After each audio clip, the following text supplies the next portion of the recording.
Prefácio. O Profeta é uma obra poética e filosófica escrita por Khalil Gibran em 1923. Composta por 26 ensaios poéticos, o livro apresenta a sabedoria do profeta Al-Mustafa. Al-Mustafa é o personagem principal do livro, que compartilha sua sabedoria com um grupo que lhe pede para falar sobre os vários temas em diversos aspectos da vida, como amor, dor, amizade, família, beleza, religião, alegria e tristeza. A obra é atemporal e universal e oferece insights sobre questões profundas da existência humana. A linguagem poética de Gibran e seus temas universais tem inspirado escritores de todo o mundo.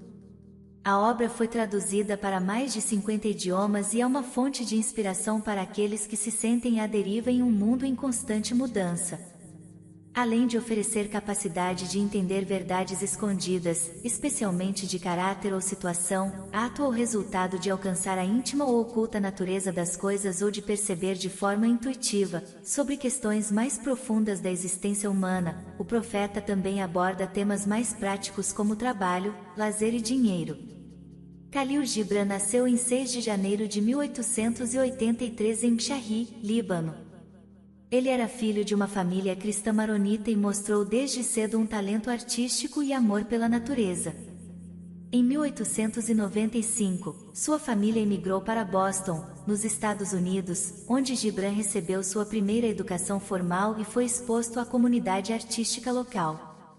Gibran retornou ao Líbano em 1898 para estudar em Beirute, onde se destacou no idioma árabe. Após retornar a Boston em 1903, Gibran iniciou a publicação de seus primeiros ensaios literários, e começou a expor suas pinturas. Em 1907, ele conheceu Mary Haskell, que se tornou sua benfeitora por toda a vida e possibilitou que ele estudasse arte em Paris. Em 1912, Gibran mudou-se para Nova York, e dedicou-se à escrita de ensaios literários, e contos curtos em árabe e inglês, além de continuar sua carreira como pintor. Sua produção literária e artística é altamente romântica e foi influenciada pela Bíblia, Friedrich Nietzsche e William Blake. Khalil Gibran morreu em Nova York em 10 de abril de 1931, aos 48 anos de idade. Sua obra O Profeta é única, e tem influenciado muitas outras obras literárias ao longo dos anos. A obra se destaca por sua estrutura excepcional e linguagem poética. Embora muitos dos temas abordados no livro também possam ser encontrados em outras obras de Gibran, demonstra a profundidade e a universalidade dos temas explorados pelo autor em sua obra literária. Em resumo, O Profeta é uma obra que oferece sabedoria sobre diversos aspectos da vida, desde questões mais profundas da existência humana até temas mais práticos. A linguagem poética de Gibran e seus temas universais têm inspirado escritores de todo o mundo. A obra é atemporal e pode ser aplicada a qualquer época ou lugar. Sua estrutura única e a linguagem poética a tornam uma obra singular. Audiolivro O Profeta, por Khalil Gibran. Capítulo 1 Chegada do navio. Al-Mustafa, o eleito e bem-amado, o alvorecer de seu próprio dia, esperara 12 anos na cidade de Orfalese pelo retorno de seu navio que o levaria de volta à ilha onde nascera. No 12º ano, 7º dia de Ailu, mês da colheita, subiu a colina onde inexistiam as muralhas da cidade e olhou para o mar, e avistou seu navio chegando com a bruma. Então, as portas de seu coração abriram-se, e sua felicidade espalhou-se por sobre o mar. E ele fechou os olhos, e rezou em meio aos silêncios de sua alma. Mas ao descer a colina, uma tristeza se abateu sobre ele, e um pensamento surgiu em seu coração: como posso partir em paz e sem mágoa? Não, e sem uma dor em minha alma, não deixarei esta cidade. Longos foram os dias de amargura vividos entre os muros desta cidade, e longas as noites de solidão, e como pode alguém desvencilhar-se de sua amargura e solidão sem remorsos?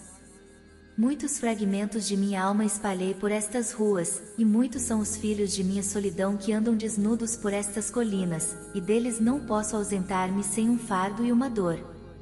Não são vestes que estou a despir e rasgo, hoje, minha pele com as próprias mãos. Tampouco deixo para trás um pensamento, mas um coração enternecido pela fome e sede. Contudo, não posso mais deter-me. O mar, que a tudo atrai, chama-me, e preciso partir. Pois ficar, enquanto as horas abrasadoras consomem a noite, significa congelar-me e cristalizar-me, e ater-me a um molde. Levaria, de bom grado, tudo o que aqui existe. Mas como? A voz não é capaz de levar consigo a língua e os lábios que lhe deram asas. Só, deve partir em busca do éter. E só, sem o ninho, deve a águia alçar seu voo sob o sol. Chegando ao sopé da colina, tornou a voltar-se para o mar, e viu seu navio aproximando-se do cais, e naprou os marujos, homens de sua própria terra. E sua alma os lançou um clamor, e ele disse: filhos de minha terra, navegantes das marés, tantas vezes meus sonhos singrastes. E agora, aí estais em meu despertar, que é meu sonho mais profundo. Pronto estou para partir, e minha ansiedade, de velas içadas, aguarda a força do vento. Uma última vez sorverei deste ar tranquilo, um último olhar lançarei para trás, e então, juntar-me-ei aos marujos, e marujo, junto a eles, serei. E tu, vasto mar, eternamente acolhedor, tu, somente, és paz, e em ti libertam-se o rio e o regato, depois do último volteio, mais um murmúrio em meio a esta clareira, e então, juntar-me-ei a ti, gota incontida no oceano imenso. E, enquanto caminhava, viu ao longe homens e mulheres que se dirigiam aos portões da cidade, deixando para trás o campo e seus vinhedos. E ouviu suas vozes, que proferiam seu nome, que alardeavam pelos quatro cantos a chegada de seu navio. E pôs-se a dizer consigo mesmo: será o dia da partida, acaso, o dia do encontro? E poder-se-á dizer que meu anoitecer foi, na verdade, meu alvorecer? E o que devo oferecer àqueles que deixaram o arado na roça, ou àqueles que abandonaram a roda do lagar? Transformar-se-á meu coração em árvore frondosa, cujos abundantes frutos devo colher e lhes oferecer? E transbordarão meus desejos qual fonte que lhes encherá os cálices? Sou, acaso, uma harpa a ser tocada pela mão do Todo-Poderoso, ou uma flauta que seu sopro vem atravessar? Sou apenas um ser em busca dos silêncios, e que tesouro haverei encontrado em meus silêncios que seja digno de compartilhar? Se é hoje o dia de minha colheita, que campos terei semeado, e em que estações esquecidas? Se for mesmo esta hora em que devo erguer minha lanterna, não será minha chama que brilhará. Vazia e escura, erguerei minha lanterna, e o guardião da noite a abastecerá, e a acenderá também. Essas coisas, expressou-as com palavras. Mas, em seu coração, muitas outras ficaram por dizer. Pois nem ele foi capaz de externar seu segredo mais profundo. E quando entrou na cidade, todos vieram ao seu encontro, e todos clamavam por ele em uníssono. E os anciãos da cidade aproximaram-se e disseram: não te afastes de nós ainda. Fostes o brilho do sol em meio ao nosso crepúsculo, e tua juventude nos trouxe sonhos para sonhar. Entre nós, não és estrangeiro, nem hóspede, mas sim nosso filho e bem-amado. Não condene ainda nossos olhos a não mais verem teu rosto. E os sacerdotes e as sacerdotisas disseram-lhe: não consinta que as ondas do mar nos separem agora, nem que os anos passados em nosso seio se tornem uma lembrança. Caminhaste dentre os nossos em espírito, e tua sombra foi luz sobre nossos rostos. Muito te amamos. Mas nosso amor não se expressou com palavras e, com véus, foi velado. Contudo, agora clama teu nome, e deseja revelar-se a ti. E, como sóis ser o amor, desconhece sua profundidade até a hora da separação. E outros também vieram e imploraram. Mas ele não respondeu. Baixou a cabeça, apenas, e os que o rodeavam viram as lágrimas caindo-lhe sobre o peito. E dirigiu-se com o povo à grande praça em frente ao templo. E do santuário saiu uma mulher cujo nome era Almitra. E ela era vidente. E ele a fitou com imensa ternura, pois fora ela quem o procurou e nele acreditou um dia apenas depois de sua chegada à cidade. E ela o saudou, dizendo: profeta de Deus, em procura do infinito, há muito sondas as distâncias por teu navio. E teu navio chegou, e precisas partir. É profunda tua nostalgia pela terra de tuas recordações e a morada de teus maiores anseios, e nosso amor não haveria de prendê-lo, nem podes deixar-te impedir pelas nossas necessidades. Contudo, antes de deixar-nos, queremos pedir-te que nos fale, que compartilhes algo de tua verdade. E a transmitiremos aos nossos filhos, e eles aos seus filhos, e ela não perecerá. Em tua solitude, vigiaste por nossos dias, e em tua vigília, escutaste o pranto e o riso de nosso sono. Portanto, revela-nos a nós mesmos, e conta-nos tudo o que te foi dado saber do que há entre o nascimento e a morte. E ele respondeu: povo de Orfalese, de que posso falar-vos senão do que está vivo agora dentro de vossas almas? Capítulo 2 – O amor. Então, Almitra disse: fala-nos do amor. E ele elevou a cabeça e fitou o povo, e uma quietude os envolveu. E com a voz forte, ele disse: quando o amor vos acenar, seguiu, embora seus caminhos sejam árduos e íngremes. E quando suas asas vos envolverem, entregai-vos, embora a espada oculta em sua plumagem possa ferir-vos. E quando ele vos falar, acreditai nele, embora sua voz possa despedaçar vossos sonhos como o vento do norte devasta o jardim. Pois ainda que o amor vos possa coroar, ele também vos pode crucificar. Ainda que seja para vosso crescimento, também contribui para podar-vos. Ainda que se eleve a vossa copa e acaricie vossos ramos mais tenros que tremulam ao sol, também desce até vossas raízes e as desprende da terra. Qual feixes de milho, acolhe-vos em seu seio. Ele vos debulha a fim de expor vossa nudez. Ele vos destitui da palha com seu crivo. Ele vos tritura até atingirdes a brancura.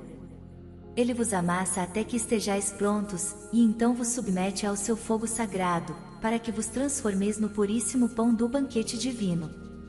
Todas essas coisas o amor fará por vós a fim de que vos torneis sabedores dos segredos de vossos corações, e que, imbuídos desse saber, vos transformeis num fragmento do coração da vida. Mas se, por receio, desejais buscar somente a paz e o gozo do amor, é melhor cobrirdes vossa nudez, e abandonardes a ira do amor, para que possais entrar no mundo sem estações, onde podereis rir, mas não todo o vosso riso, e chorar, mas não todo o vosso pranto. O amor dá de si apenas, e nada recebe senão de si próprio.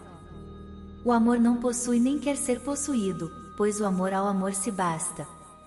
Quando amardes, não deveríeis dizer: Deus está em meu coração, mas sim, eu estou no coração de Deus.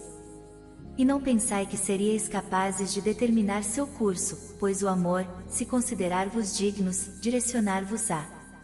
O amor não tem outro desejo senão o de atingir sua plenitude.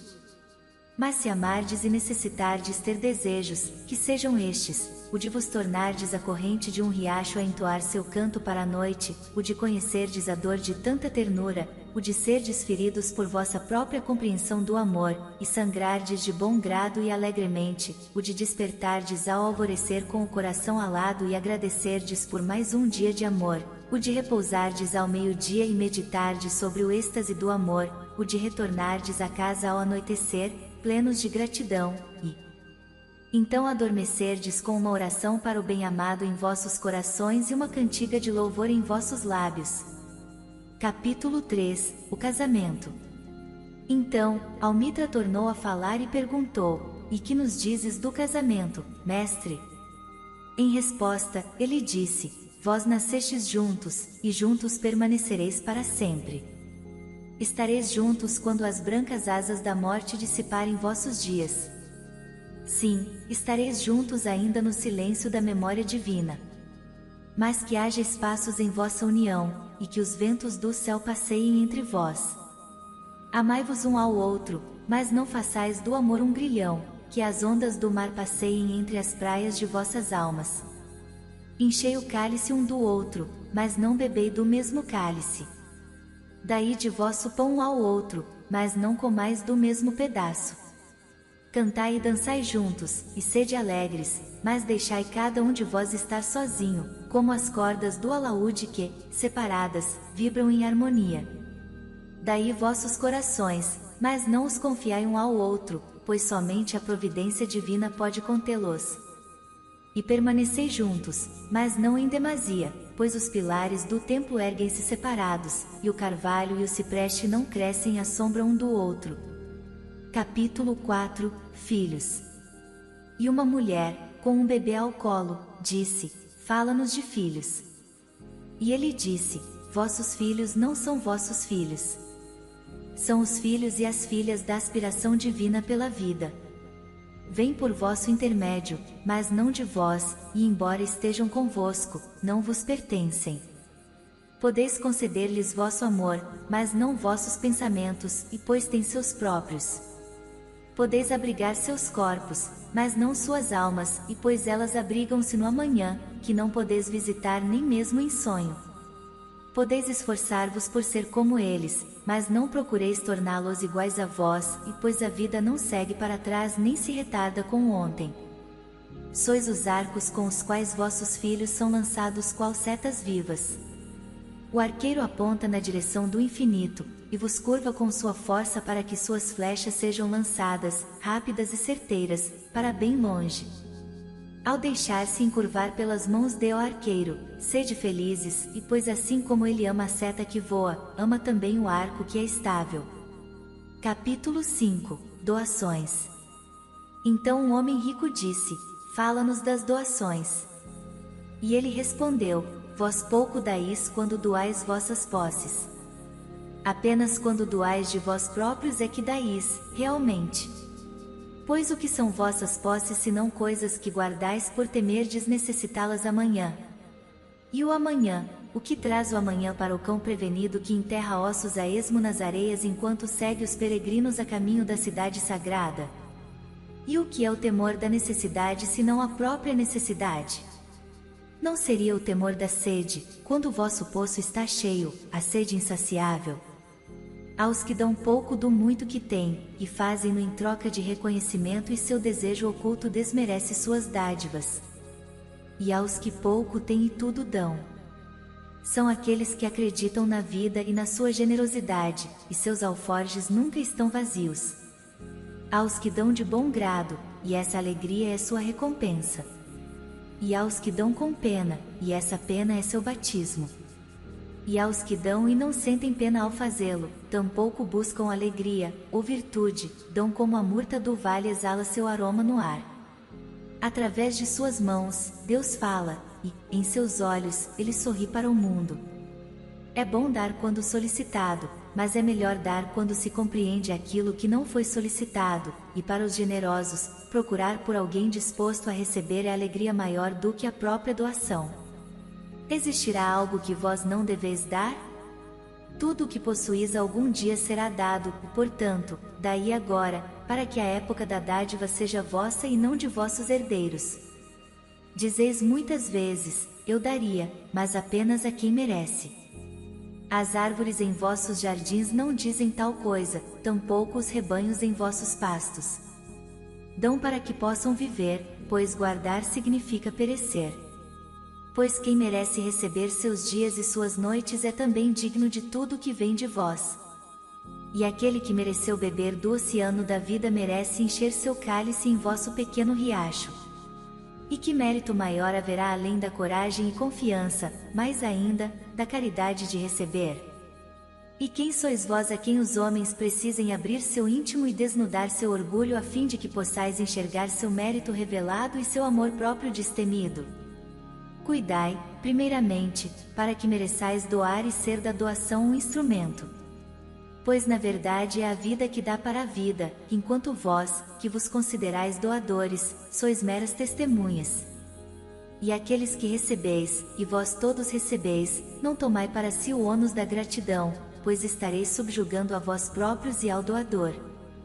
procurai, sim, elevar-se com ele em suas dádivas como se tivesseis asas, e pois se ficardes demasiadamente preocupados com vossa dívida, estareis duvidando da generosidade daquele que tem a terra pródiga por mãe e Deus por pai. Capítulo 6 – Comer e beber. Então, um velho estalajadeiro disse, fala-nos de comer e beber. E ele disse, pudereis viver da fragrância da terra e, qual plantas, nutrir-vos da luz. Mas, já que precisais matar para comer e roubar ao recém-nascido o leite de sua mãe para saciar vossa sede, convertei-os em atos de devoção. E que vossa mesa seja um altar onde os puros e os inocentes das florestas e planícies são sacrificados ao que é ainda mais puro e mais inocente no homem. Ao matardes um animal, dizei-lhe em vosso coração, pela mesma força que te imola, também eu serei imolado, e servirei de alimento a outrem. Pois a lei que te entregou às minhas mãos entregar-me-á a mãos mais poderosas. Teu sangue e o meu são apenas a seiva que nutre a árvore do paraíso. E ao morderdes um pomo, dizei-lhe em vosso coração, tuas sementes viverão em meu corpo, e os brotos de teu amanhã florescerão em meu coração, e teu aroma será meu hálito, e juntos regozijar-nos-emos em todas as estações. E no outono, ao colherdes de vosso vinhedo as uvas para o lagar, dizei em vosso coração, eu também sou um vinhedo, e meu fruto será colhido para o lagar, e, como vinho novo, serei guardado em recipientes eternos. E no inverno, ao drenardes o vinho, que haja em vosso coração uma ode a cada cálice, e dedicai um verso de recordação aos dias outonais, e ao vinhedo e ao lagar. Capítulo 7 – O trabalho. Então, um lavrador disse, fala-nos do trabalho. E ele respondeu, dizendo, vós trabalhais para vos manter no compasso da terra e da alma da terra. Pois ser indolente é intrometer-se nas estações, e afastar-se da procissão da vida, que segue majestosa e orgulhosamente submissa, rumo ao infinito. Ao trabalhardes, sois uma flauta cujo coração o murmúrio das horas atravessa e transforma-se em música. Quem de vós permaneceria silente como um junco quando tudo ao redor canta em uníssono? Sempre vos disseram que o trabalho é uma sina e a labuta um infortúnio. Mas eu vos digo que, ao trabalhardes, estáis realizando o sonho mais longínquo da terra, a vós designado quando nasceu, e, apegando-vos à labuta, estareis amando verdadeiramente a vida, e quem ama a vida através do trabalho compartilha do seu segredo mais íntimo. Mas se em vossas dores dizeis que o nascimento é uma aflição, e as necessidades da carne uma sina, escrita em vossa fronte, então respondo que nada, além do vosso suor, lavará esse estigma. Disseram-vos também que a vida são trevas, e em vossa fadiga repetis o que disseram os fatigados. E eu vos digo, a vida são mesmo trevas, salvo quando há ímpeto, e todo ímpeto é cego, salvo quando há conhecimento, e todo conhecimento é vão, salvo quando há trabalho, e todo trabalho é vazio, salvo quando há amor, e quando trabalhais com amor, estáis unindo-vos a vós próprios, e uns aos outros, e a Deus. E o que é trabalhar com amor? É tecer o pano com o fio de vosso coração, como se vosso bem-amado fosse mesmo trajá-lo. É construir uma casa com afeto, como se vosso bem-amado fosse mesmo habitá-la. É plantar as sementes com ternura e fazer a colheita com alegria, como se vosso bem-amado fosse mesmo comer as frutas. E impregnar tudo o que fazeis com o sopro de vossa própria alma, e saber que todos os mortos abençoados estão vos observando de perto. Muitas vezes ouvi-vos dizer, como se falasseis em vosso sono, aquele que trabalha com o mármore, e encontra na pedra a forma de sua própria alma, é mais nobre do que aquele que era o solo.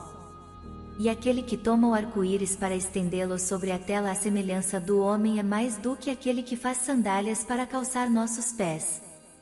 Porém eu vos digo, não em sono, mas na plena vigília do meio-dia, que o vento não fala com mais doçura ao carvalho gigante do que a menor das hastes da relva, e só é grandioso aquele que transforma, com seu próprio amor, o murmúrio do vento em música ainda mais serena. O trabalho é amor tornado visível. E se não podeis trabalhar com amor, mas somente com dissabor, é melhor abandonar vosso trabalho e ir sentar-vos à porta do templo à espera de esmolas daqueles que trabalham com alegria. Pois se fazeis o pão com indiferença, vós o fazeis amargo, incapaz de saciar a fome do homem. E se tendes rancor ao amassar a uva, vosso ressentimento destila veneno no vinho.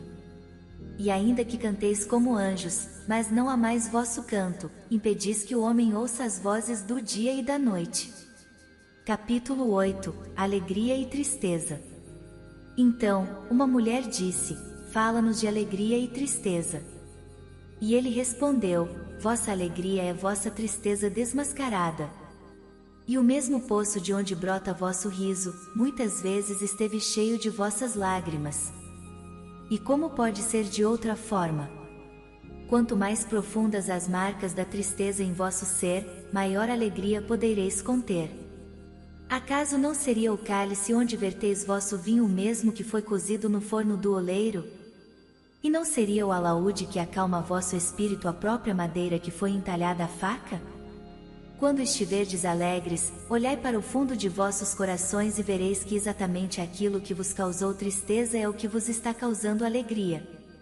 Quando estiverdes tristes, voltai o olhar para dentro de vossos corações, e vereis que estáis chorando exatamente pelo que vos causou alegria. Alguns dentre vós dizeis: a alegria é maior do que a tristeza, e outros: não, a tristeza é maior. Mas eu vos digo, são inseparáveis. Vêm juntas, e enquanto uma se senta à mesa convosco, não vos esqueçais de que a outra jaz no leito adormecida. Na verdade, estáis suspensos como os dois pratos da balança entre vossa alegria e vossa tristeza. Somente quando estáis vazios é que vos encontrais em equilíbrio, sem movimento. Quando o tesoureiro vos ergue para pesar o ouro e a prata, é necessário que vossa alegria ou vossa tristeza se eleve ou recaia. Capítulo 9 – Casas.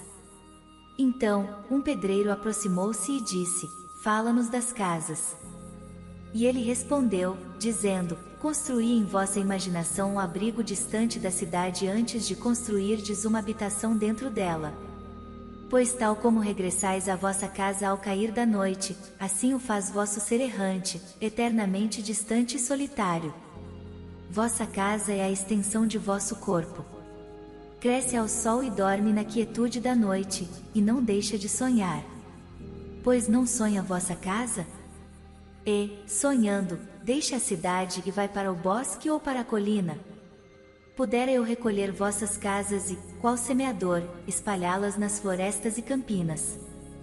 Fossem os vales vossas ruas, e as trilhas verdejantes vossos becos, poderíeis procurar uns aos outros pelos vinhedos, e chegar com vossas roupas impregnadas do perfume da terra. Porém, ainda não é chegada a sua hora.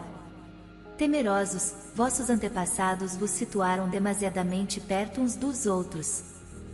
E esse temor perdurará ainda um pouco mais. Por algum tempo ainda, as muralhas de vossas cidades manterão afastados vossos lares de vossos campos. E dizei-me, povo de Orfalese, o que tendes nessas casas? E o que são as coisas que guardais a portas trancadas? Tendes paz, o ímpeto silencioso que revela vossa força? Tendes lembranças, os bruxuleantes arcos que se elevam nos cumes da mente? Tendes beleza, que conduz o coração das coisas feitas de madeira e pedra até a montanha sagrada? Dizei-me, tendes tais coisas em vossas casas? Ou tendes somente conforto, e a luxúria do conforto, aquele desejo sorrateiro que entra na casa como visita, e torna-se hóspede, para logo tornar-se dono? Sim, e transforma-se em domador e, com foice e açoite, reduz a títeres vossos desejos maiores. Ainda que tenha as mãos de seda, seu coração é de ferro.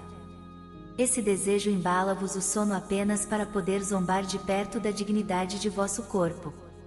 Debocha de vossos sentidos, e os deita sobre a penugem qual vasos frágeis. De fato, a cobiça pelo conforto trucida a paixão da alma, e exibe um largo sorriso durante os funerais. Mas vós, filhos do espaço, irrequietos em vosso repouso, não sereis capturados nem domados. Vossa casa não será uma âncora, mas sim um mastro. Não será uma película cintilante que recobre a ferida, mas sim uma pálpebra que protege o olho. Não deveis conter as asas para passar pelas portas, nem baixar a cabeça para evitar o teto, nem temer que o próprio fôlego traga abaixo as paredes. Não deveis habitar sepulturas construídas pelos mortos para os vivos. E, embora magníficas e esplêndidas, vossas casas não deverão guardar vossos segredos nem abrigar vossas aspirações. Pois o infinito dentro de vós habita a mansão do céu, cuja porta é a névoa matinal, e as janelas, as canções e os silêncios da noite. Capítulo 10 – Roupas. E o tecelão disse: Fala-nos das roupas. E ele respondeu: Vossas roupas escondem muito de vossa beleza, embora deixem à mostra o que não é belo. E embora busqueis nelas a liberdade de vossa privacidade, podereis assim encontrar rédeas e grilhões. Pudessem o sol e o vento banhar vossos corpos e não vossas vestes, pois o sopro da vida está na luz do sol, e a mão da vida, no vento. Alguns de vós dizeis: o vento do norte teceu as roupas que vestimos. E eu vos digo: sim, foi o vento do norte, mas a vergonha serviu-lhe de tir, e seu fio enfraquece vosso tecido. E quando o trabalho estava concluído, pôs-se a rir na floresta. Não vos esqueçais de que o recato é um escudo contra o olho do impuro. E quando impuros não mais houver, o que teria sido o recato senão aprisionamento e obstrução da mente?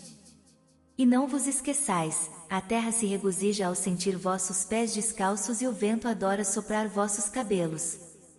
Capítulo 11 – Comprar e vender. E um mercador disse: Fala-nos de comprar e vender.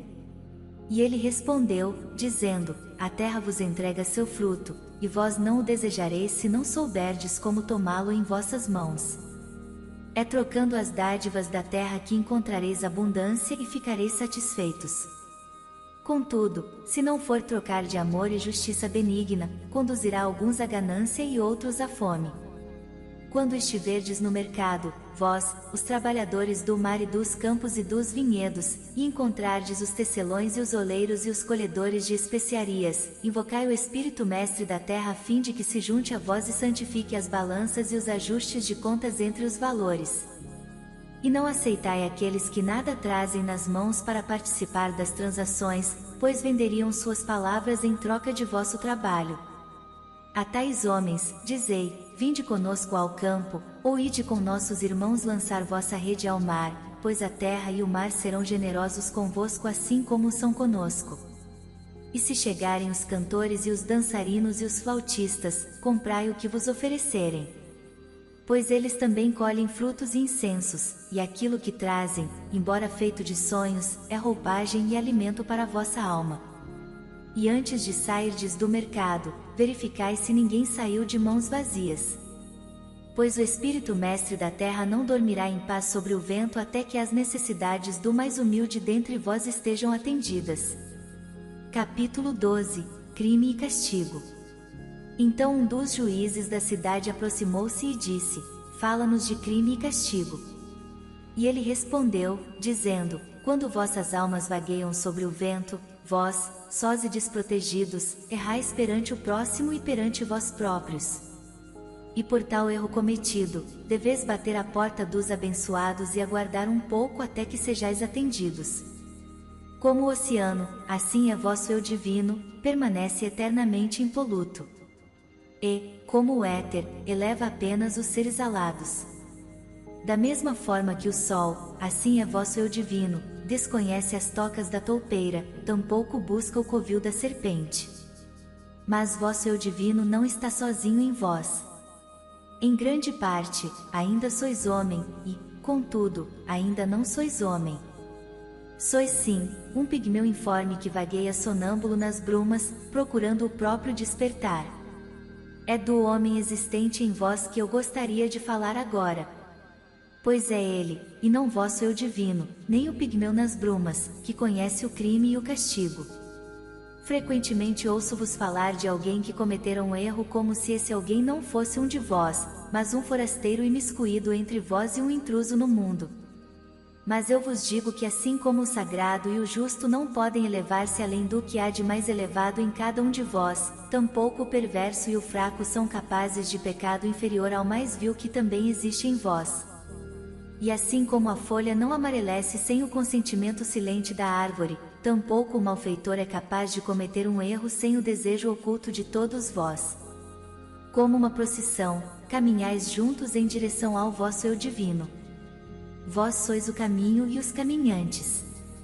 E quando um de vós cai, seu pecado se presta aos que virão depois, alertando-os sobre a pedra no caminho. Pois ele cai também pelos que seguem à frente que, embora mais adiantado e de maior firmeza no andar, não retiraram a pedra traiçoeira.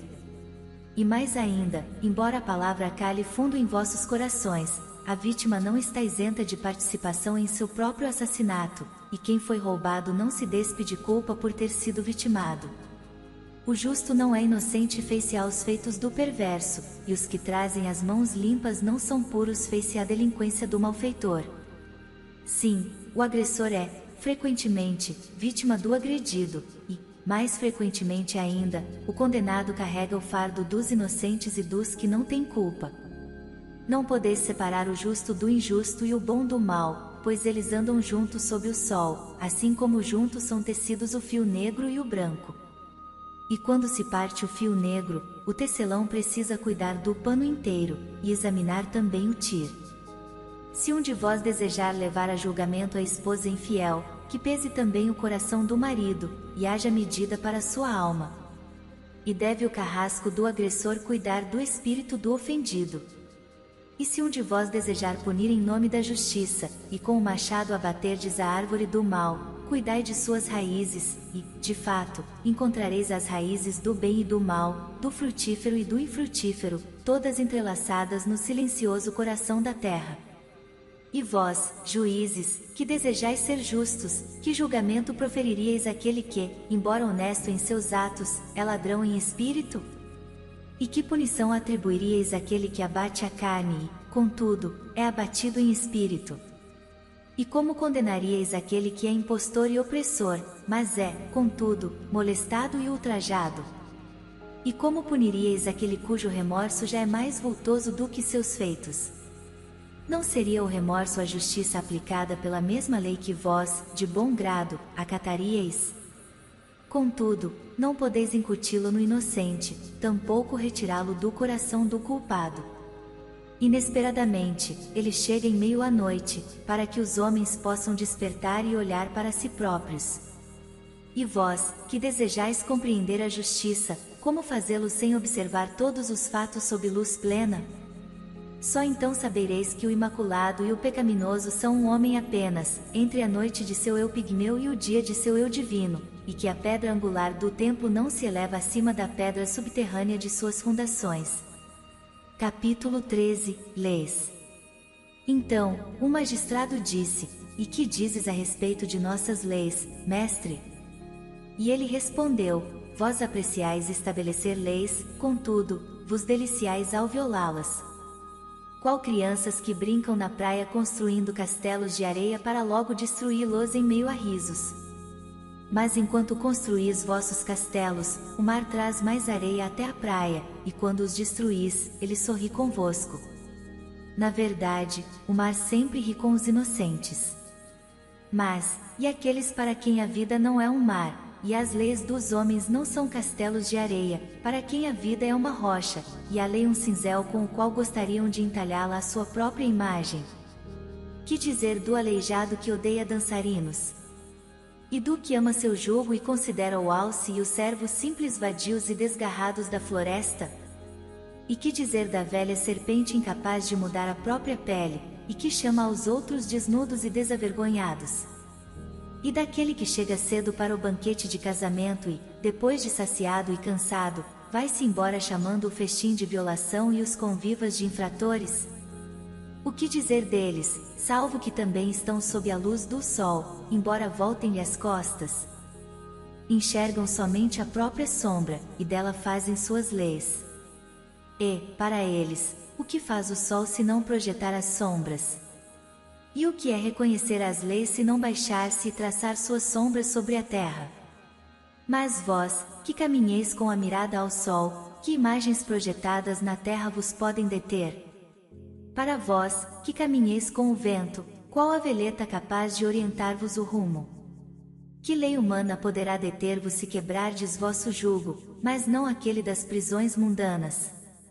Que leis deveis temer se dançais sem tropeçar nos grilhões do homem? E quem poderá julgar-vos se vos despirdes de vossas roupagens sem, contudo, abandoná-las no caminho do homem? Povo de Orfalese, podeis abafar o rufar do tambor, e podeis afrouxar as cordas da lira, mas quem será capaz de mandar calar a cotovia? Capítulo 14 – A liberdade. E um orador disse: Fala-nos da liberdade. E ele respondeu: Nos portões da cidade e no regaço de vossos lares, já vos vi exaltardes a própria liberdade, qual escravos que se rebaixam diante de um tirano e o glorificam embora ele os destrua. Na alameda do templo e à sombra da cidadela, tenho visto os mais livres dentre vós carregando a própria liberdade como jugo e algemas. E meu coração sangrou ao vê-lo, pois só podereis ser livres quando até mesmo o desejo de procurar a liberdade já seja o bastante para subjugar-vos, e quando cessardes de falar em liberdade como meta e plenitude. Sereis livres de verdade quando vossos dias não mais carecerem de preocupações, e vossas noites, de necessidades e aflições, quando tais coisas cingirem vossas vidas e fordes, contudo, capazes de elevar-vos acima delas, desnudados e desacorrentados. E como vos elevareis acima de vossos dias e de vossas noites se não romperdes os grilhões com que, no alvorecer de vosso despertar, atastes vossa hora de vigília? O que chamais de liberdade é, na verdade, a mais forte das correntes, embora vos deslumbreis com o brilho do sol refletido em seus elos. E o que quereis rejeitar, a fim de que sejais livres, senão fragmentos de vós próprios? Se é uma lei injusta que pretendeis abolir, lembrai-vos de que ela foi escrita por vossa própria mão em vossa própria fronte. Não sereis capazes de extingui-la queimando vossos códigos nem lavando, com toda a água do mar, as faces de vossos juízes. E se é um déspota que pretendeis destronar, verificai primeiro se seu trono erguido dentro de vós está destruído. Pois como poderia um tirano dominar os livres e os altivos se não houvesse tirania em sua própria liberdade e vergonha em sua própria altivez? E se é uma preocupação que pretendeis eliminar, ela foi por vós escolhida e não imposta. E se é um temor que pretendeis dispersar, este medo existe em vosso coração e não em poder do temido. Na verdade, tudo se movimenta dentro de vosso ser em pares constantes, o desejado e o temido, o repugnante e o querido, o almejado e aquilo do qual desejais escapar. Tais coisas se movimentam dentro de vós qual luzes e suas sombras. E quando uma sombra se esvai até extinguir-se, a luz que permanece torna-se a sombra de uma outra luz. Assim é vossa liberdade, ao perder os próprios grilhões, torna-se o grilhão de uma outra ainda maior. Capítulo 15 – Razão e paixão. E a sacerdotisa tornou a falar: Fala-nos de razão e paixão. E ele respondeu, dizendo: Vossa alma é, muitas vezes, um campo de batalha no qual vossa razão e juízo combatem vossa paixão e vontade. Pudera eu ser um pacificador em vossas almas, e transformaria a discórdia e a rivalidade de vossos elementos em união e harmonia.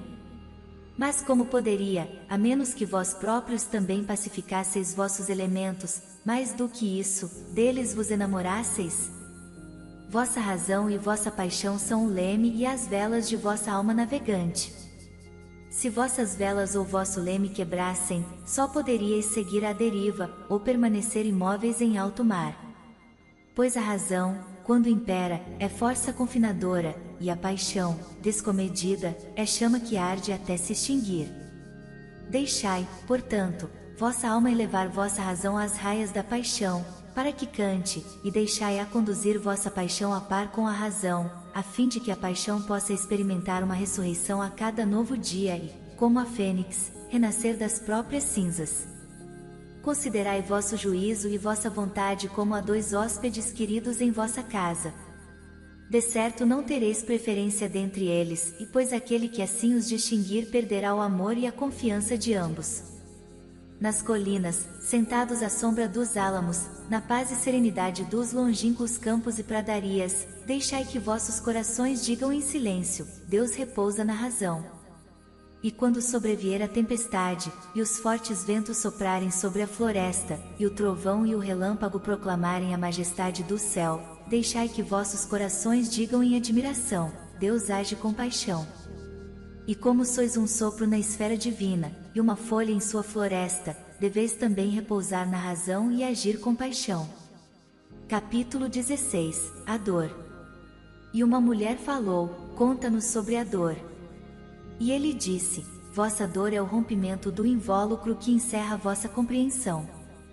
Assim como a semente da fruta deve romper-se para que seu coração se exponha ao sol, vós deveis conhecer a dor. Pudesseis manter vossos corações maravilhados diante dos milagres diários de vossas vidas, e vossa dor não pareceria menos maravilhosa do que vossa alegria, e aceitaríeis as estações de vosso coração, como sempre aceitastes as estações que desfilam sobre os campos. E contemplaríeis com serenidade os invernos de vossa aflição. Vossa dor, muitas vezes, é por vós escolhida. Ela é a amarga poção com a qual o médico que reside em vós cura vosso eu enfermo. Confiai, portanto, no médico, e tomai seu remédio, tranquilamente, em silêncio, pois sua mão, mesmo severa, é guiada pela mão suave do Onipresente, e o cálice que lhes oferece, embora queime vossas bocas, é feito do barro que o Criador umedeceu com suas lágrimas sagradas. Capítulo 17. O autoconhecimento. E um homem disse: fala-nos do autoconhecimento. E ele respondeu, dizendo: vossos corações conhecem, em silêncio, os segredos dos dias e das noites. Mas vossos ouvidos têm sede de ouvir o saber de vossos corações. Desejais conhecer, em palavras, o que sempre soubestes em pensamento. Desejais tocar, com vossos dedos, o corpo desnudo de vossos sonhos. E é bom que assim seja. A fonte oculta de vossa alma precisa brotar e correr, murmurante, até o mar, e assim seria revelado aos vossos olhos o tesouro de vossas profundezas infinitas. Mas que não haja medida para vosso tesouro desconhecido, e não deveis sondar as profundezas de vosso conhecimento com cajado e bordão. Pois o eu é um oceano imensurável e sem fronteiras. Não dizei: encontrei a verdade, mas sim: encontrei uma verdade. Não dizei: encontrei o caminho da alma. Dizei: encontrei a alma enquanto seguia meu caminho.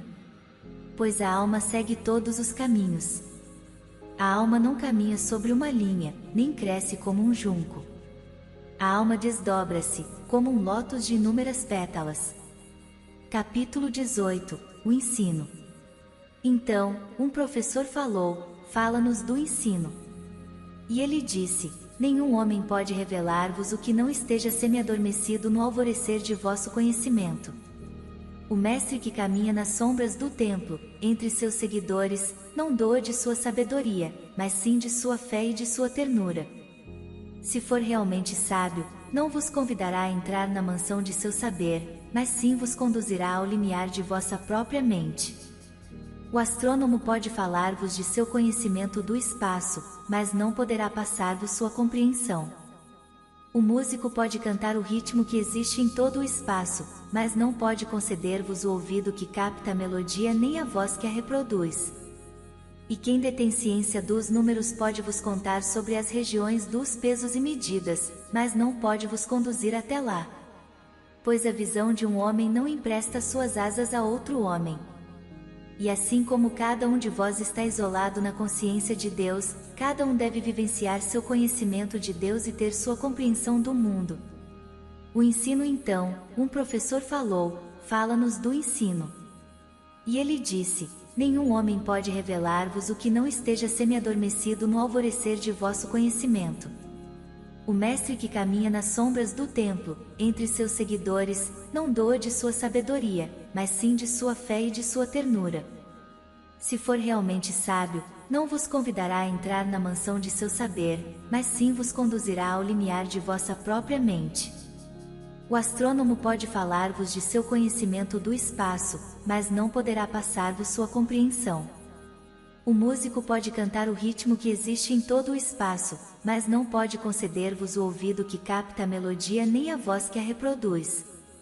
E quem detém ciência dos números pode vos contar sobre as regiões dos pesos e medidas, mas não pode vos conduzir até lá. Pois a visão de um homem não empresta suas asas a outro homem. E assim como cada um de vós está isolado na consciência de Deus, cada um deve vivenciar seu conhecimento de Deus e ter sua compreensão do mundo. Capítulo 19 – Amizade.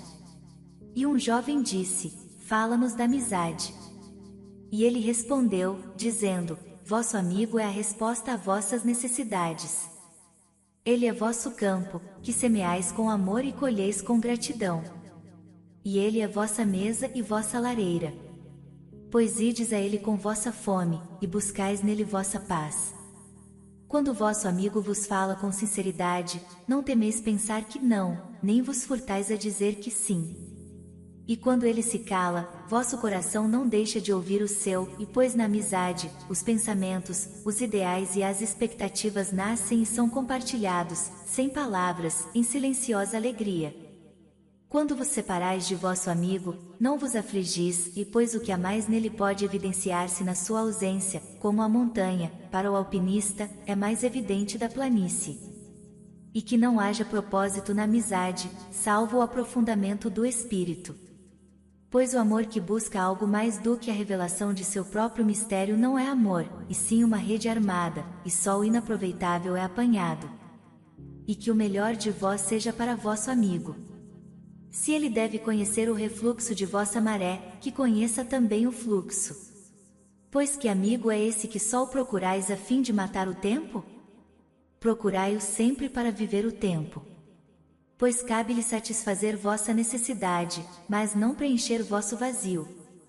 E na doçura da amizade, que haja risos e que se compartilhem prazeres. Pois no orvalho de pequenas coisas, o coração encontra sua manhã e se refaz. Capítulo 20 – A conversa. E então, um sábio disse: fala-nos da conversa. E ele respondeu, dizendo: vós conversais quando deixais de estar em paz com vossos pensamentos, e quando não mais podeis habitar a solidão de vosso coração, viveis em vossos lábios, e o som é uma diversão e um passatempo. E em muitas de vossas conversas, o pensamento é obliterado.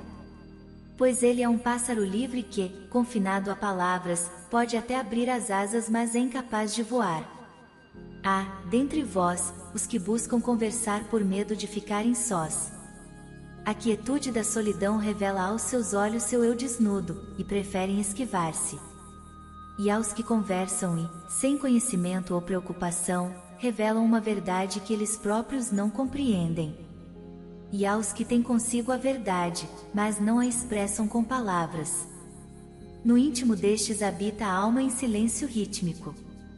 Ao encontrar vosso amigo na estrada ou no mercado, deixai que o espírito que existe em vós mexa vossos lábios e conduza vossa língua.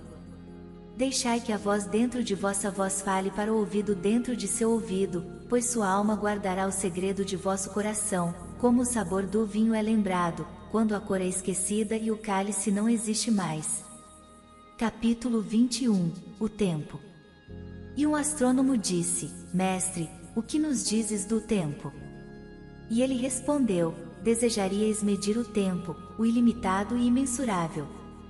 Desejaríeis ajustar vossa conduta e até mesmo orientar o curso de vosso espírito de acordo com as horas e estações. Do tempo, faríeis um córrego sobre cujas margens sentar-vos-íeis a mirá-lo. Mas o que em vós escapa ao tempo sabe que a vida escapa ao tempo, e sabe que o ontem é mera lembrança do hoje, e o amanhã, o sonho do hoje. E que aquilo em vós que canta e contempla, ainda habita os confins do primeiro momento que espalhou os astros pelo espaço. Quem, dentre vós, não sente que sua capacidade de amar é ilimitada? E, contudo, quem não sente que esse mesmo amor ilimitado está circunscrito ao seu próprio ser, e que ele não fica passeando de um pensamento amoroso para outro, nem de atos amorosos para outros? E não é o tempo tal qual o amor, indivisível e incontido? Mas se vossos pensamentos precisam medir o tempo em estações, que cada uma dessas estações envolva todas as outras, e que o dia de hoje abrace o passado com nostalgia e o futuro com aspirações. Capítulo 22 – O bem e o mal. E um dos anciãos da cidade disse: fala-nos do bem e do mal. E ele respondeu: do bem que existe em vós posso falar, mas não do mal. Pois o que é o mal senão o bem torturado por sua própria fome e sede? Na verdade, quando o bem tem fome, ele busca alimento até dentro de cavernas escuras, e quando tem sede, bebe até águas estagnadas. Vós sois bons quando estáis em união. Contudo, quando não estáis em união, não sois maus. Pois um lar dividido não é um antro de malfeitores, é apenas um lar dividido. E uma nau sem leme pode seguir à deriva entre recifes perigosos e, contudo, não afundar. Sois bons quando vos esforçais por dar de vós. Porém, não sois maus quando buscais ganhos pessoais. Pois quando vos esforçais para obter ganhos sois como as raízes que se apegam à terra e delas sugam alimento. Certamente, a fruta não consegue dizer à raiz: sê como eu, madura e plena, e sempre generosa com tua abundância. Pois para a fruta, a dádiva é uma necessidade, assim como o recebimento o é para a raiz. Sois bons quando estáis em plena vigília ao falar, mas não sois maus quando, adormecidos, vossa língua tropeça em palavras sem sentido. E mesmo a fala despropositada pode fortalecer uma língua débil. Sois bons quando caminhais rumo às vossas metas com firmeza e passos decididos. Contudo, não sois maus quando a elas vos dirigis coxeando. Mesmo os coxos não andam para trás. Mas vós, que sois fortes e ligeiros, cuidai para não coxear diante dos coxos por complacência. Sois bons de incontáveis maneiras, e não sois maus quando não sois bons, estáis apenas ociosos e indolentes. É uma pena as gazelas não poderem ensinar ligeireza às tartarugas. Em vossa aspiração pelo eu gigante jaz vossa bondade, e essa aspiração existe em todos vós. Mas, em alguns de vós, esses anseios são uma torrente poderosa precipitando-se em direção ao mar, levando consigo os segredos das colinas e a música da floresta. E em outros, são um riacho que se perde em curvas e volteios, arrastando-se lentamente até atingir o litoral. Mas aquele que muito anseia não deve dizer ao que poucos desejos tem: por que és tão lento e preguiçoso? Pois quem é realmente bom não pergunta ao desnudo: onde está tua roupa, nem ao desabrigado: o que aconteceu à tua casa? Capítulo 23, Preces. Então, uma sacerdotisa disse: fala-nos das preces. E ele respondeu, dizendo: vós rezais em vossas aflições e em vossas necessidades, e pudesseis rezar também na plenitude de vossa alegria e em vossos dias de abundância. Pois o que é a prece senão a expansão de vosso ser no éter da vida? E se vos traz conforto verter vossas trevas no espaço, exalar a aurora de vossos corações também vos traz deleite. E se não sois capazes de deter as lágrimas quando vossa alma vos invoca a orar, ela deve enxigar-vos continuamente, embora em pranto, até que vos faça sorrir. Quando rezais, vos elevais a fim de encontrar aqueles que estão a rezar no mesmo instante, e com quem, salvo em preces, talvez não vos encontraríeis. Portanto, que vossa visita a esse templo invisível não sirva a outro propósito além de êxtase e harmoniosa comunhão. Pois se entrardes no templo apenas para pedir, nada recebereis, e se ao ali entrardes vergar-vos, não sereis erguido, ou mesmo se entrardes para implorar pelo bem de outrem, não sereis ouvido. Basta-vos entrar no templo invisível. Não posso ensinar-vos a orar com palavras. Deus não escuta vossas palavras, salvo quando Ele próprio as pronuncia através de vossos lábios. E não posso ensinar-vos a oração dos mares, das florestas e das montanhas. Mas vós que nascestes das montanhas, das florestas e dos mares, podeis encontrar suas preces em vosso coração, e se escutardes apenas em meio ao silêncio da noite, podereis ouvi-los dizendo em silêncio: Deus nosso, que és nosso eu alado, é tua vontade em nós que se expressa. É teu desejo em nós que deseja. É teu ímpeto em nós que deseja transformar nossas noites, que são tuas, em dias que são teus também. Nada te podemos pedir, pois conheces nossas necessidades antes mesmo que surjam em nós, tu és nossa necessidade, e dando-nos mais de ti, tu nos dás tudo. Capítulo 24. O prazer. Então, um eremita, que visitava a cidade uma vez por ano, aproximou-se e disse: fala-nos do prazer. E ele respondeu, dizendo: o prazer é uma canção de liberdade, mas não é a liberdade. É o desabrochar de vossos desejos, mas não é seu fruto. É um abismo clamando pelo cume, mas não é o abismo nem o cume. É um encarcerado criando asas, mas não é o espaço cingido. Sim, é bem verdade, o prazer é uma canção de liberdade. E eu, de bom grado, vos ouviria cantá-la de todo o coração, mas não gostaria que perdesseis vosso coração ao cantá-la. Alguns de vossos jovens buscam o prazer como se fosse tudo na vida, e são julgados e repreendidos.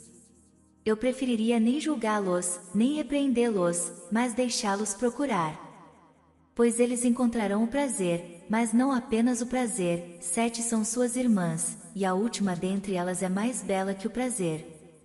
Acaso não ouvistes falar do homem que escavava a terra em busca de raízes e encontrou um tesouro? E alguns dentre vossos anciãos recordam-se do prazer com remorso, como erros cometidos em meio à embriaguez. Mas o remorso oblitera a mente e não lhe serve de corretivo.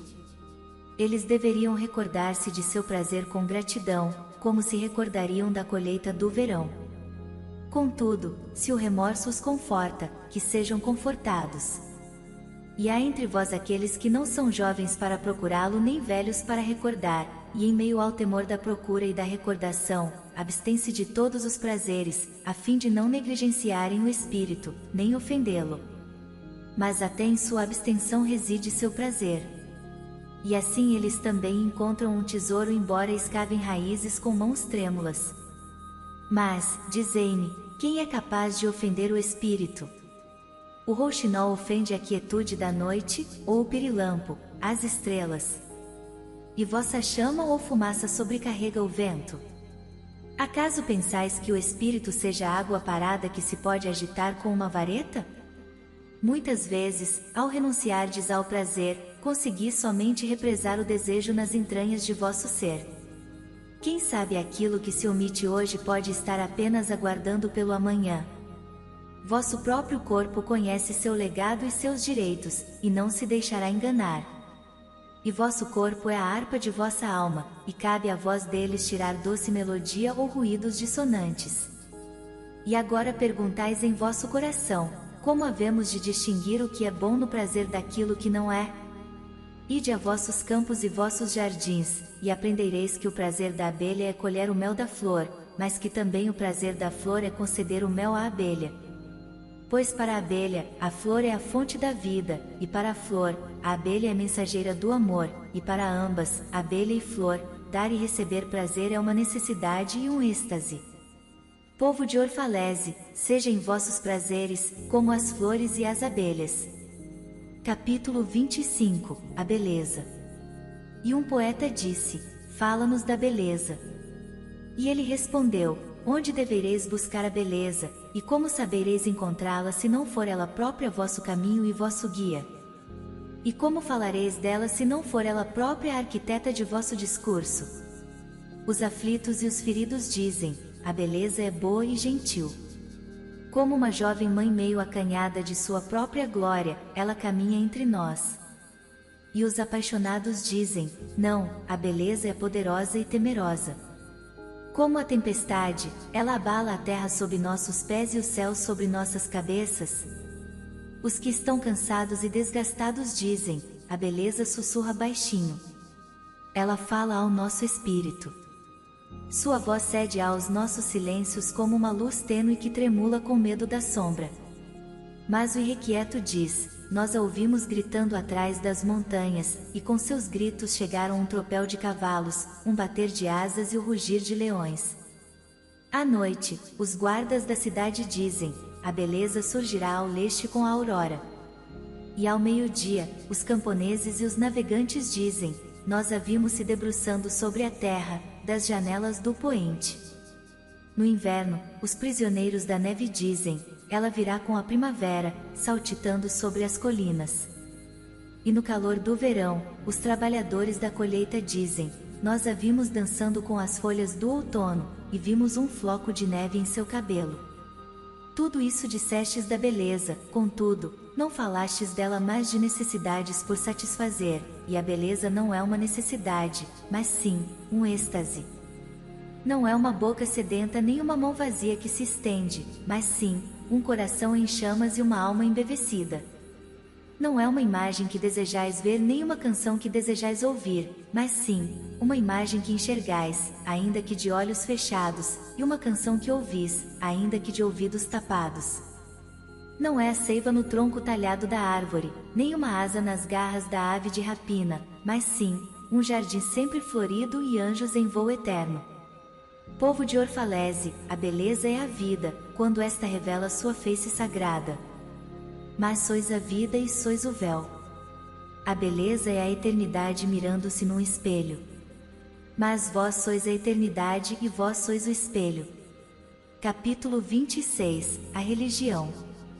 E um velho sacerdote disse: fala-nos da religião.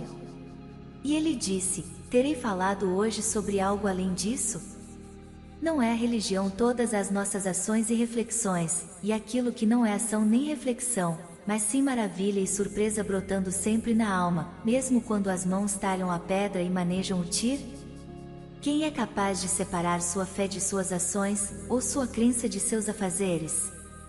Quem é capaz de separar suas horas dizendo assim: uma para Deus e uma para mim, e uma para minha alma, e uma outra para meu corpo?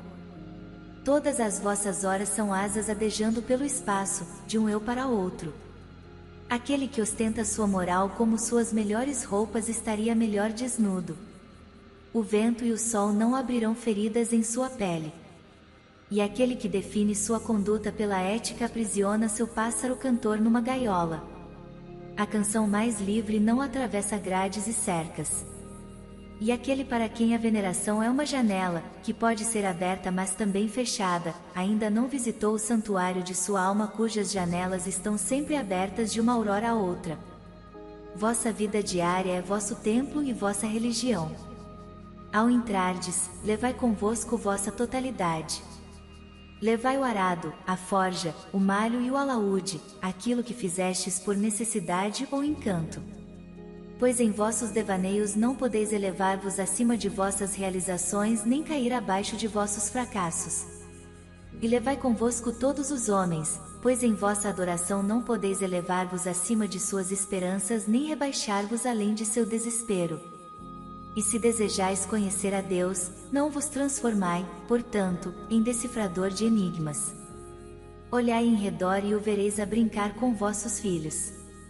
E olhai o espaço, vós o vereis a caminhar sobre as nuvens, estendendo seus braços em raios e descendo a terra em chuva. Vós o vereis a sorrir em flores, e suas mãos, a acenar em árvores. A morte então ao Mitra disse: gostaríamos de perguntar-te sobre a morte. E ele disse: gostaríeis de conhecer o segredo da morte. Mas como havereis de encontrá-lo se não procurardes no coração da vida?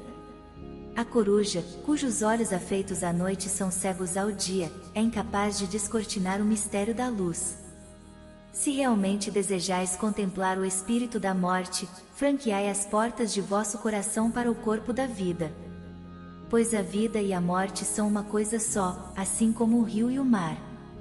Nas profundezas de vossas esperanças e desejos jaz vossa silenciosa compreensão do além, e, como as sementes que sonham debaixo da neve, vosso coração sonha com a primavera. Confiai nos sonhos, pois neles se ocultam as portas da eternidade. Vosso temor é semelhante ao do camponês que treme diante do rei quando este lhe estende a mão em oraria. Não se regozija o camponês, apesar do tremor, por receber as insígnias do rei. Contudo, não está ele ainda mais atento ao seu tremor? Pois o que significa morrer se não desnudar-se no vento e dissolver-se no sol? E o que significa deixar de respirar se não livrar-se de suas incessantes marés para que o último sopro possa expandir-se e buscar a Deus desimpedidamente? Somente quando beberdes do rio do silêncio, podereis cantar realmente. E quando houverdes atingido o cume da montanha, podereis começar a subida. E quando a terra reclamar vossos membros, podereis então dançar. Capítulo 27, Despedida. E então, já era noite. E Almitra, a vidente, disse: Abençoado seja este dia e este lugar e tua alma que nos falou. E ele respondeu: Terei sido eu realmente quem falou? Não era eu também um ouvinte? Então, desceu a escadaria do templo e todos o seguiram. E chegou ao seu navio e foi até o convés. E, voltando-se para o povo outra vez, disse em voz alta: Povo de Orfalese, o vento convida-me a deixar-vos. Menos pressa tenho eu do que o vento, porém devo ir-me. Nós, os errantes, sempre em busca do caminho mais solitário, jamais começamos um dia onde encerramos o anterior, e a aurora nunca nos encontra onde nos deixou o poente. Mesmo quando a terra dorme, nós viajamos. Somos as sementes de obstinada planta e, quando maduros e na plenitude de nossos corações, somos espalhados ao vento.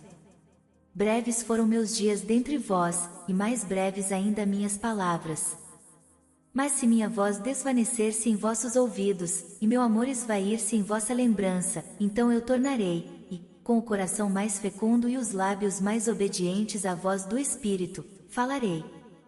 Sim, voltarei com a maré, e embora a morte me oculte, e o silêncio maior me envolva, mais uma vez buscarei vossa compreensão. E não buscarei em vão. Se algo do que falei for verdade, essa verdade se revelará através de uma voz que fale com maior clareza e com palavras mais familiares aos vossos pensamentos. Vou-me com o vento, povo de Orfalese, mas não cairei no vazio, e se este dia não preencher vossas necessidades nem meu amor, que seja então a promessa de um outro dia. As necessidades do homem se modificam, mas não seu amor, nem o desejo de que amor satisfaça suas necessidades. Sabei, portanto, que ao silêncio maior eu retornarei. A névoa que se dissipa na aurora, deixando apenas o orvalho nos campos, elevar-se-á e transformar-se-á numa nuvem e então cairá em chuva. E não tenho sido diferente da névoa. Na quietude da noite, caminhei por vossas ruas, e meu espírito entrou em vossas casas, e vossos corações pulsavam em meu coração, e vosso hálito em meu rosto, e eu vos conheci a todos. Sim, eu conheci vossa alegria e vossas aflições, e, em vosso sono, vossos sonhos eram meus sonhos. E muitas vezes fui, dentre vós, um lago entre as montanhas. Minhas águas refletiram os cumes que se elevam em vós, e também as íngremes escarpas, e até mesmo os rebanhos errantes de vossos pensamentos e desejos. E em meu silêncio se derramou o córrego do riso de vossos filhos, e o rio dos anseios de vossos jovens. E ao atingirem minhas profundezas, os córregos e os rios não cessaram de cantar. Porém, algo ainda mais doce do que o riso e maior do que o anelo veio a mim. Foi o ilimitado em vós, o homem maior em quem vós sois apenas células e nervos, aquele em cujo canto todas as vossas canções são apenas murmúrios inaudíveis. É no homem maior que sois grandiosos, e ao contemplá-lo, eu vos contemplei e amei. Pois que distâncias pode o amor cobrir senão na grandiosa esfera?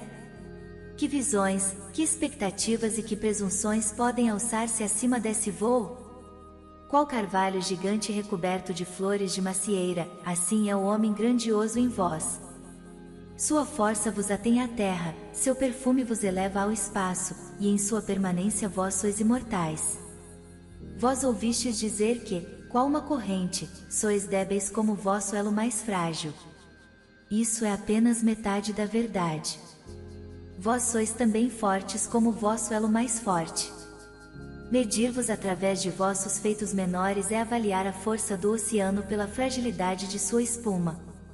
Julgar-vos por vossos fracassos é lançar culpas sobre as estações por sua inconstância.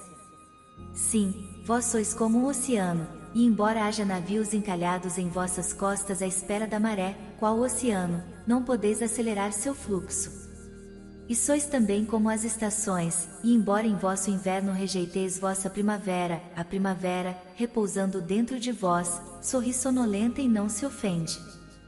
Não deveis pensar que falo assim para que possais dizer um para o outro, ele nos louvou a todos. viu apenas nossas qualidades. Expresso apenas em palavras aquilo que vós sabeis em pensamento. E o que é o saber expresso em palavras senão uma sombra do próprio saber? Vossos pensamentos e minhas palavras são ondas de uma memória selada que guarda registros dos vossos passados, e dos dias longínquos em que a terra ignorava-nos e também a si própria, e das noites em que a terra se formava em meio ao caos. Homens sábios vos procuraram e deram um pouco de sua sabedoria. Eu vim para tomar-vos um pouco dela, e eis que encontrei o que é superior à sabedoria.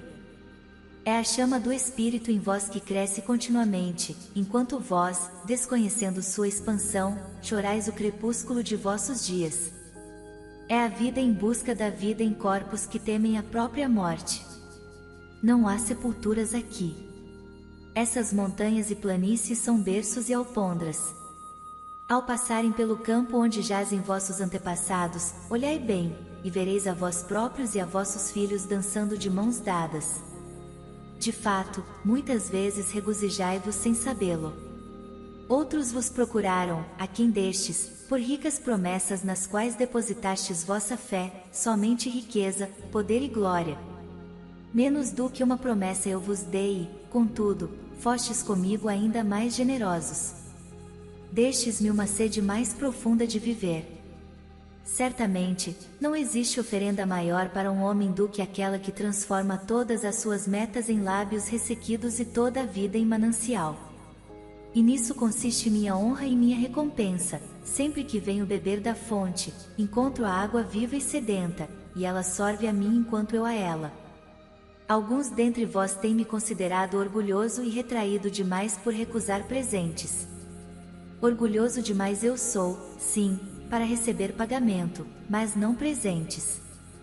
Embora tenha me alimentado de frutas silvestres entre as colinas quando preferiríeis ter-me à vossa mesa, e dormido no pórtico do templo quando de bom grado me teríeis acomodado em vossas casas, não foi vossa carinhosa preocupação com meus dias e minhas noites o que adocicou o sabor do meu alimento e povoou meu sono de visões? Por isso vos abençoo, vós dais muito sem o saberdes. Na verdade, a bondade que se admira ao espelho transforma-se em pedra, e uma boa ação que exalta a si própria converte-se em maldição.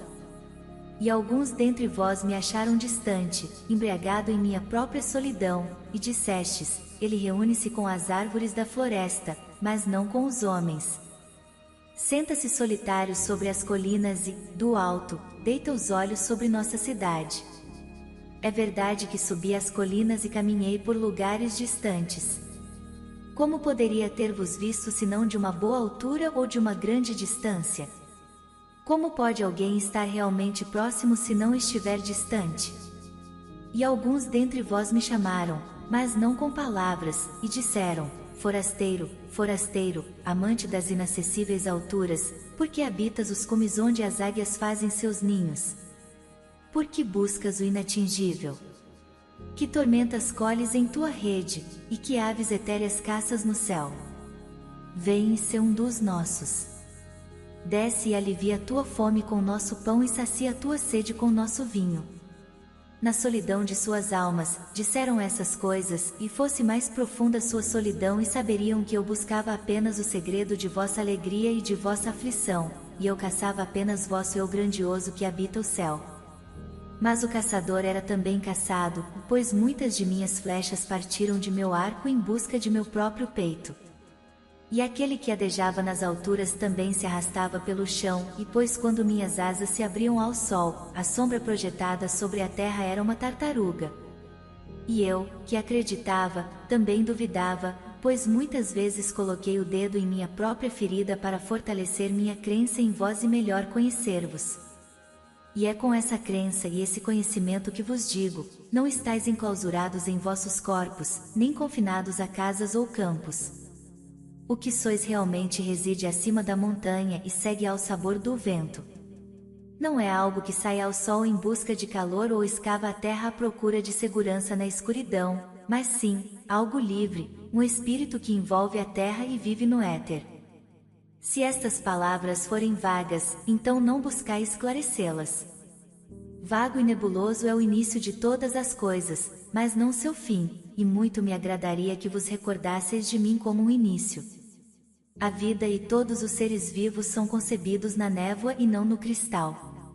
E quem sabe o cristal não é névoa em decomposição. Eu gostaria que vos lembrasseis disso ao vos recordardes de mim. Aquilo que parece mais frágil e confuso em vós é o mais forte e determinado. Acaso não foi vosso sopro que ergueu e solidificou a estrutura de vossos ossos? E não foi um sonho, que nenhum de vós recorda, que construiu vossa cidade e deu forma a tudo que nela existe? Pudesseis ver os fluxos desse sopro e não mais poderíeis ver todo o resto, e se pudesseis ouvir os murmúrios de vosso sonho, nenhum outro som poderíeis ouvir. Mas não podeis ver, nem ouvir, e é melhor assim. O véu que oblitera vossa visão será retirado pelas mãos que o teceram, e o barro que obstrui vossos ouvidos será rompido pelos dedos que o moldaram. E então vereis e então ouvireis. Contudo, não deplorareis haver conhecido a cegueira, nem a surdez. Pois nesse dia conhecereis os propósitos ocultos em todas as coisas, e abençoareis as trevas assim como quereis abençoar a luz. Depois de dizer essas coisas, olhou ao redor de si, e viu o timoneiro do seu navio a postos, fitando ora as velas içadas, ora o horizonte. E ele disse: paciente, muito paciente, o comandante do meu navio. O vento sopra, e as velas se enfunam, até o leme reclama direção, e contudo, meu comandante calmamente aguarda meu silêncio. E meus marinheiros, que conhecem o coro do grandioso mar, eles também me ouviram pacientemente. Agora, não devem mais esperar. Estou pronto. O riacho atingiu o mar, e mais uma vez a grande mãe traz o filho ao colo. Adeus, povo de Orfalese. O dia já se foi. Encerra-se sobre nós como a açucena fecha-se sobre seu próprio amanhã. O que nos foi concedido aqui, devemos guardar, e se não for bastante, tornaremos a nos reunir, e juntos estenderemos as mãos ao Criador. Não vos esqueçais de que voltarei para vós. Mais um curto instante, e meu anelo começará a recolher pó e espuma para um novo corpo. Mais um curto instante, um momento de calmaria para o vento, e outra mulher me conceberá. Adeus a todos e à juventude que passei dentre vós. Foi ontem apenas que nos encontramos em um sonho. Cantastes para mim em minha solidão, e de vosso anelo construí uma torre no céu. Mas agora nosso sono se foi e nosso sonho acabou, e já não é mais aurora. O meio-dia se faz presente e nossa sonolência converteu-se em plena vigília, e devemos partir. Se no crepúsculo da memória tornarmos-nos a encontrar, falaremos outra vez e cantareis para mim uma canção mais profunda. E se nossas mãos tornarem a se encontrar em outro sonho, construiremos outra torre no céu. Dizendo isso acenou para os marinheiros, e estes logo levantaram âncora, soltaram as amarras e rumaram para o leste. E do povo retumbou um grito, como se for emitido por um único coração, e elevou-se no crepúsculo e ecoou sobre o mar, qual reboar de trombetas. Somente Almitra permaneceu em silêncio, fitando o navio, até que desaparecesse na bruma. E depois que todos haviam se dispersado, ela permaneceu só, na murada do cais, recordando em seu coração o que ele dissera. Mais um curto instante, um momento de calmaria para o vento, e outra mulher me conceberá. Despedida e então, já era noite. E Almitra, a vidente, disse: abençoado seja este dia e este lugar e tua alma que nos falou. E ele respondeu: terei sido eu realmente quem falou? Não era eu também um ouvinte? Então, desceu a escadaria do templo e todos o seguiram. E chegou ao seu navio e foi até o convés. E, voltando-se para o povo outra vez, disse em voz alta: povo de Orfalese, o vento convida-me a deixar-vos. Menos pressa tenho eu do que o vento, porém devo ir-me.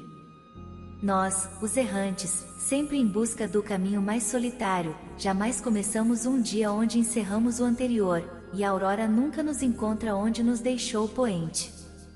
Mesmo quando a terra dorme, nós viajamos.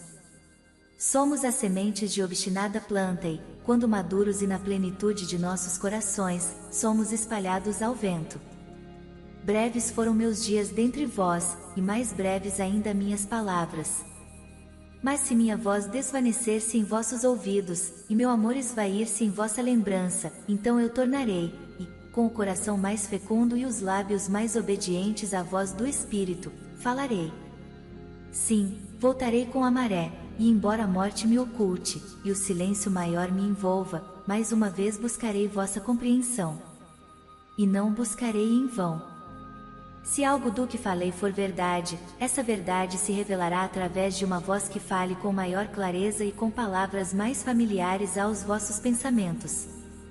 Vou-me com o vento, povo de Orfalese, mas não cairei no vazio, e se este dia não preencher vossas necessidades nem meu amor, que seja então a promessa de um outro dia. As necessidades do homem se modificam, mas não seu amor, nem o desejo de que amor satisfaça suas necessidades. Sabei, portanto, que ao silêncio maior eu retornarei. A névoa que se dissipa na aurora, deixando apenas o orvalho nos campos, elevar-se-á e transformar-se-á numa nuvem e então cairá em chuva. E não tenho sido diferente da névoa. Na quietude da noite, caminhei por vossas ruas, e meu espírito entrou em vossas casas, e vossos corações pulsavam em meu coração, e vosso hálito em meu rosto, e eu vos conheci a todos. Sim, eu conheci vossa alegria e vossas aflições, e, em vosso sono, vossos sonhos eram meus sonhos. E muitas vezes fui, dentre vós, um lago entre as montanhas. Minhas águas refletiram os cumes que se elevam em vós, e também as íngremes escarpas, e até mesmo os rebanhos errantes de vossos pensamentos e desejos. E em meu silêncio se derramou o córrego do riso de vossos filhos, e o rio dos anseios de vossos jovens. E ao atingirem minhas profundezas, os córregos e os rios não cessaram de cantar. Porém, algo ainda mais doce do que o riso e maior do que o anelo veio a mim. Foi o ilimitado em vós, o homem maior em quem vós sois apenas células e nervos, aquele em cujo canto todas as vossas canções são apenas murmúrios inaudíveis. É no homem maior que sois grandiosos, e ao contemplá-lo, eu vos contemplei e amei. Pois que distâncias pode o amor cobrir senão na grandiosa esfera? Que visões, que expectativas e que presunções podem alçar-se acima desse voo? Qual carvalho gigante recoberto de flores de macieira, assim é o homem grandioso em vós. Sua força vos atém à terra, seu perfume vos eleva ao espaço, e em sua permanência vós sois imortais. Vós ouvistes dizer que, qual uma corrente, sois débeis como vosso elo mais frágil. Isso é apenas metade da verdade. Vós sois também fortes como vosso elo mais forte. Medir-vos através de vossos feitos menores é avaliar a força do oceano pela fragilidade de sua espuma. Julgar-vos por vossos fracassos é lançar culpas sobre as estações por sua inconstância. Sim, vós sois como um oceano, e embora haja navios encalhados em vossas costas à espera da maré, qual o oceano, não podeis acelerar seu fluxo. E sois também como as estações, e embora em vosso inverno rejeiteis vossa primavera, a primavera, repousando dentro de vós, sorri sonolenta e não se ofende. Não deveis pensar que falo assim para que possais dizer um para o outro, ele nos louvou a todos. Viu apenas nossas qualidades. Expresso apenas em palavras aquilo que vós sabeis em pensamento. E o que é o saber expresso em palavras senão uma sombra do próprio saber?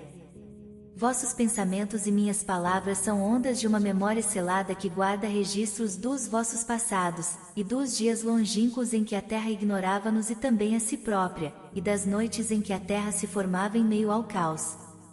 Homens sábios vos procuraram e deram um pouco de sua sabedoria. Eu vim para tomar-vos um pouco dela, e eis que encontrei o que é superior à sabedoria. É a chama do Espírito em vós que cresce continuamente, enquanto vós, desconhecendo sua expansão, chorais o crepúsculo de vossos dias. É a vida em busca da vida em corpos que temem a própria morte. Não há sepulturas aqui. Essas montanhas e planícies são berços e alpondras. Ao passarem pelo campo onde jazem vossos antepassados, olhai bem, e vereis a vós próprios e a vossos filhos dançando de mãos dadas. De fato, muitas vezes regozijai-vos sem sabê-lo. Outros vos procuraram, a quem destes, por ricas promessas nas quais depositastes vossa fé, somente riqueza, poder e glória. Menos do que uma promessa eu vos dei, contudo, fostes comigo ainda mais generosos. Destes-me uma sede mais profunda de viver. Certamente, não existe oferenda maior para um homem do que aquela que transforma todas as suas metas em lábios ressequidos e toda a vida em manancial. E nisso consiste minha honra e minha recompensa, sempre que venho beber da fonte, encontro a água viva e sedenta, e ela sorve a mim enquanto eu a ela. Alguns dentre vós têm me considerado orgulhoso e retraído demais por recusar presentes. Orgulhoso demais eu sou, sim, para receber pagamento, mas não presentes. Embora tenha me alimentado de frutas silvestres entre as colinas quando preferiríeis ter-me à vossa mesa, e dormido no pórtico do templo quando de bom grado me teríeis acomodado em vossas casas, não foi vossa carinhosa preocupação com meus dias e minhas noites o que adocicou o sabor do meu alimento e povoou meu sono de visões?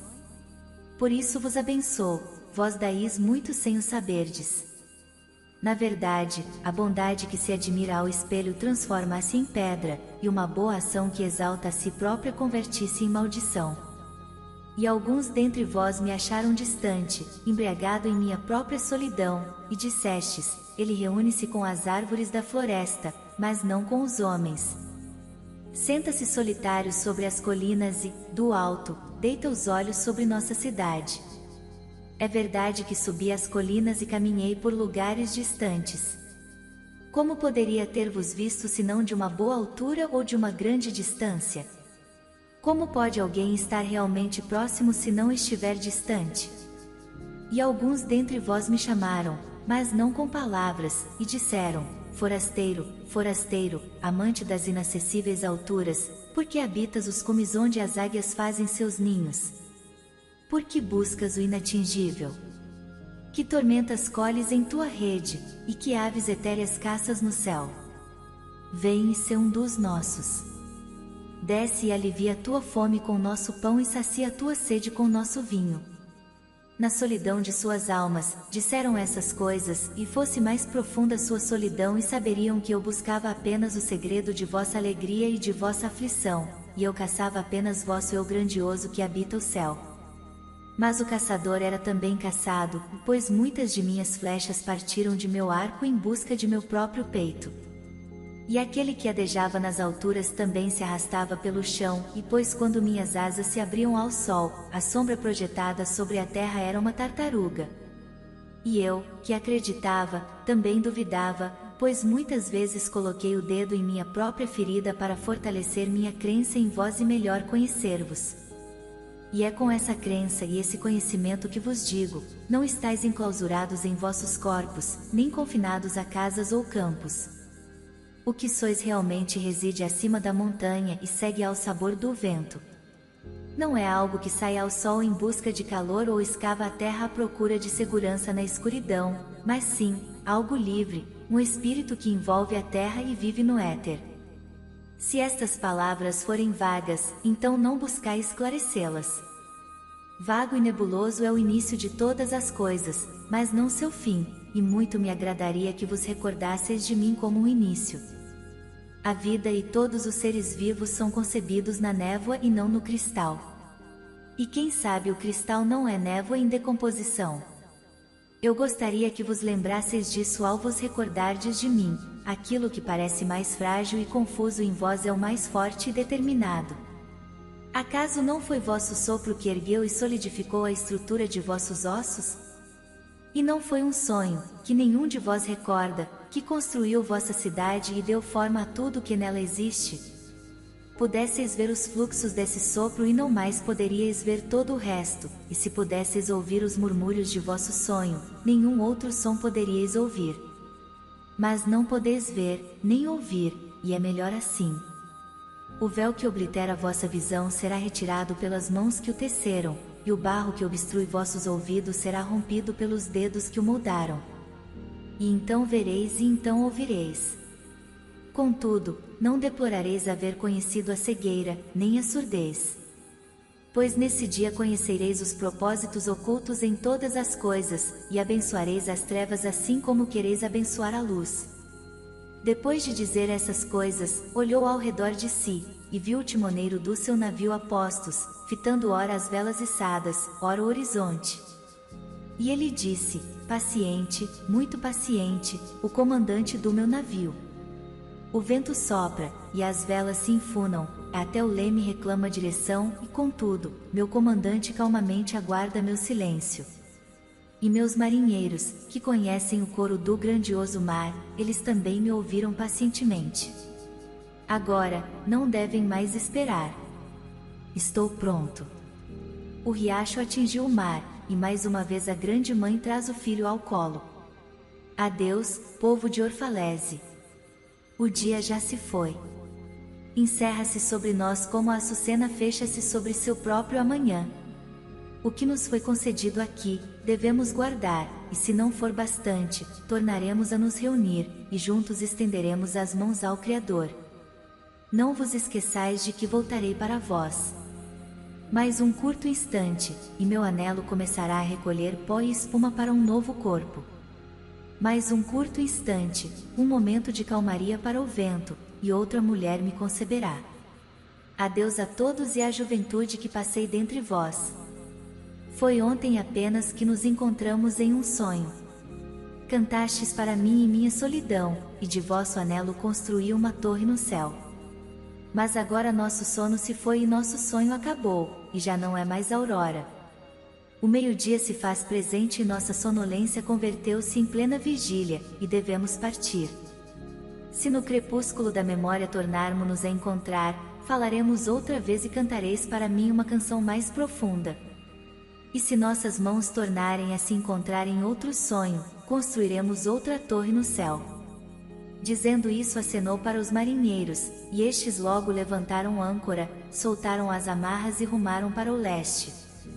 E do povo retumbou um grito, como se for emitido por um único coração, e elevou-se no crepúsculo e ecoou sobre o mar, qual reboar de trombetas.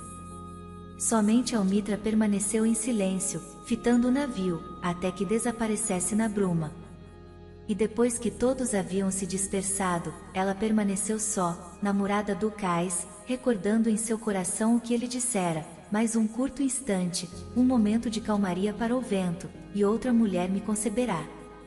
Nota: sobre o autor Gibran Khalil Gibran nasceu em 6 de janeiro de 1883, em Bisharri, no Líbano.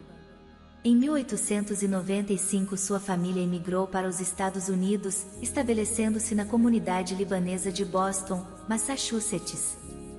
Nesse período, Gibran sofreu influência da arte de vanguarda local, principalmente nas artes plásticas. Aos 15 anos, sua mãe o enviou de volta ao Líbano para estudar numa instituição maronita em Beirute, onde começou a escrever poemas. Em 1902, voltou a Boston, e em 1904 ocorreu a primeira exibição de suas pinturas. Gibran escreveu em árabe e em inglês, convivendo sempre com sua cultura de origem e a do país em que viveu a maior parte de sua vida. Sua primeira obra publicada foi O Louco. Em 1923, escreveria seu livro mais conhecido, O Profeta, e em 1938 Jesus, o Filho do Homem. Audiolivro, O Profeta de Khalil Gibran. Ao final do livro O Profeta de Khalil Gibran, o autor nos convida a refletir sobre a importância de cuidar zelosamente de nossa própria herança, considerando-a como o dom mais precioso. Ele nos encoraja a fazer desse cuidado uma das preocupações mais importantes, pois isso determinará formas de comportamento morais e éticas que farão da futura sociedade humana uma instituição de elevados alvos e de respeito próprio e mútuo entre os homens. Se você gostou deste conteúdo e deseja continuar aprendendo sobre os ensinamentos de Khalil Gibran, não se esqueça de se inscrever em nosso canal. Assim você não perderá nenhum dos nossos futuros vídeos de estudo e aprendizagem e poderá aprofundar seu entendimento sobre a verdadeira sabedoria. Poderá continuar sua jornada de autoconhecimento e crescimento pessoal. Até a próxima!